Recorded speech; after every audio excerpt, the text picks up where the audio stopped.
ね、ウォンジュ君も本当こう手術もしたりとか、ね、休まなくちゃいけない時もあったりとか、そんなね、中での学習だったから、特にね、そういったところをね、ケアできたのが塾側としてはすごい良かったかなと思ってます。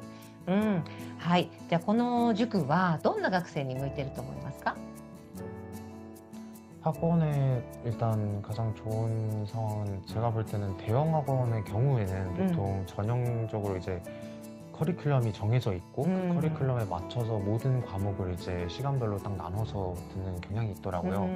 그 대신 이제 소형 학원 이제 이면서 이제 이렇게 토다이 학원 같이 피드백을 잘해주는 학원 같은 경우는 학생들도 이제 각각 잘하는 과목과 못하는 과목이 있을 때 이것을 어떤 것에 집중을 해야 되는지 그걸 이제 타겟팅을 잘 해가지고 진로를 더 효율적으로 준비를 할 수 있지 않을까 해서 저는 그게 제일 좋은 장점이라고 생각을 합니다. なるほどね。確かに一クラスのね人数が少ないから、その一人一人をね見ていけるっていうのはね、うちの塾のいいところかななんて私も思いますね。うん。あと先生たちがね、みんなあったかいよね。うん。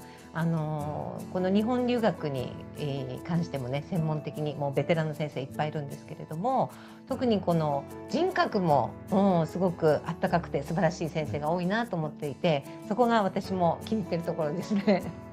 はい。で、じゃあウォンジュン君はこれから日本の歯科大学に行って、歯科のね、資格を取って、歯科医師になっていくわけですけれども、どんな歯科医師さんになりたいですか？ 일단 의사니까 가장 중요한 거는 실력이겠죠.